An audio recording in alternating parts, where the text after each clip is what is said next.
오랜 시간 사망보험료를 납입하며 가족을 위한 든든한 보장을 준비한 55세 이상 여러분, 혹시 이런 생각해보신 적 없어요? 내가 힘들게 낸 보험료, 정작 나는 살아생전 한 푼도 못 받네? 은퇴 후 소득은 줄어드는데 비싼 종신보험 계속 유지하는 게 맞나? 유산도 중요하지만 내 노후도 막막한데, 이런 고민하셨다면 주목하세요. 정부가 사망보험금을 살아서 받는 연금처럼 쓸 수 있도록 유동화 제도를 10월부터 시행합니다. 내가 대상이 되는지, 장단점은 무엇인지, 어떻게 활용해야 좋은지, 세금 문제나 연금 수령 후는 어떻게 되는지까지 빠르게 알려드릴게요. 먼저 사망보험금 유동화 제도가 무엇인지 알아볼까요? 쉽게 말해 가입한 종신보험의 사망보험금을 미리 당겨서 살아생전에 연금처럼 받을 수 있는 제도예요. 지금까지 종신보험은 가입자가 사망해야만 유가족이 보험금을 받는 사후소득 개념이었죠. 하지만 이 제도는 길어진 수명으로 노후 소득 공백이 발생하는 계약자들에게 사망보험금을 생전소득으로 바꿔 안정적인 노후 생활을 지원받을 수 있도록 보완했어요.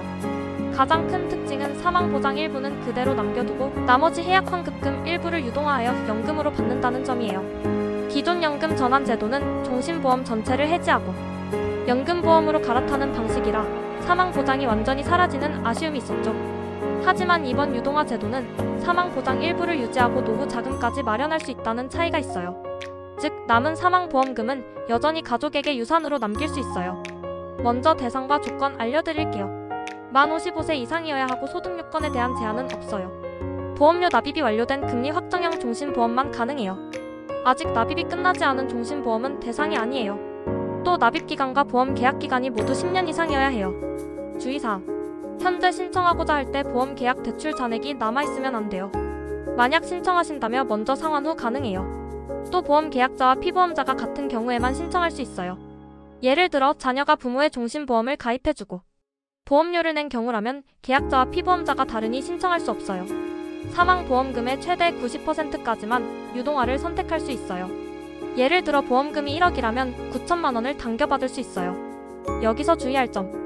유동화 금액은 사망보험금의 액면가 90%가 아니라 신청 시점의 해약환급금의 90%를 지급해요.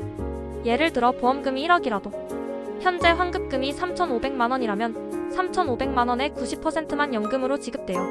이율이 조금 붙기는 하겠지만 사망보험금 액면가와 차이가 있다는 점을 기억하세요. 유동화는 최소 2년 이상 기간을 정해 연금처럼 나눠받아요.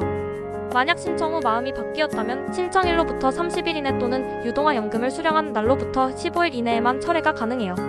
이어서 유동화 제도의 장단점을 살펴보고 최적의 전략에 대해 알아볼게요. 먼저 장점. 노후 소득 공백 해소에 좋아요.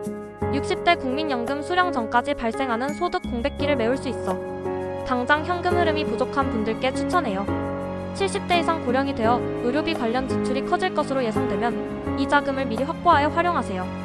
사망보장 일부가 유지되어 종신보험을 완전히 해지하지 않고도 노후 자금을 확보할 수 있어요. 남은 사망보험금은 여전히 가족을 위한 유산으로 남길 수 있으니 미안해하지 마세요. 또 기존 연금 전환과 달리 연금으로 지급하는 기간 동안 별도의 수수료가 부과되지 않아요. 다음 단점. 사망보험금을 유동화하는 금액만큼 가족에게 돌아갈 보험금은 줄어 상속재산 감소로 이어질 수 있어요. 또 실제 유동화되는 금액은 해약환급금 기준이라 생각보다 적다고 느낄 수 있어요.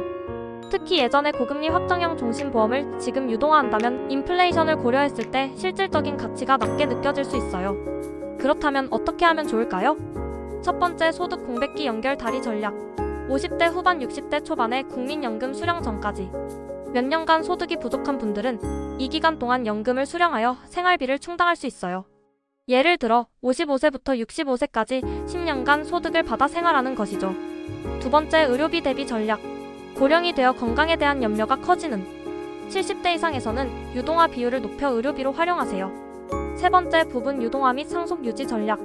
보험금 전체를 유동화하기보다는 40에서 60%만 유동화해서 본인의 노후를 챙기고 나머지 사망보장은 가족에게 상속재산으로 남기는 균형 전략도 가능해요.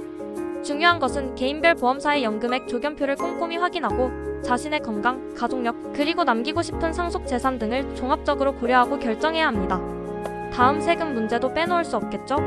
그리고 연금을 다 받은 후에도 살아있다면 어떻게 되는지도 궁금하실 거예요. 기본적으로 보험을 통해 얻는 수익은 소득세 대상이에요.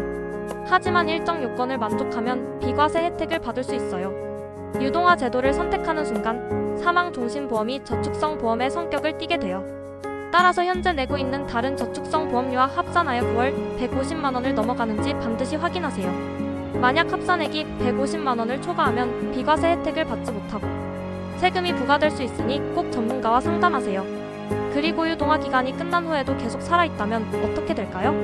유동화는 해약 환급금의 일부를 미리 당겨 쓰는 개념이라 유동화하지 않고 남겨둔 나머지 환급금은 계속 보험사의 남아 이율에 따라 불어나요. 그리고 가입자가 사망했을 때 이 남아있던 금액과 이자가 합쳐져 최종적인 사망보험금으로 유가족에게 지급돼요. 즉, 연금을 미리 받았다고 사망보험금이 완전히 사라지는 것은 아니에요.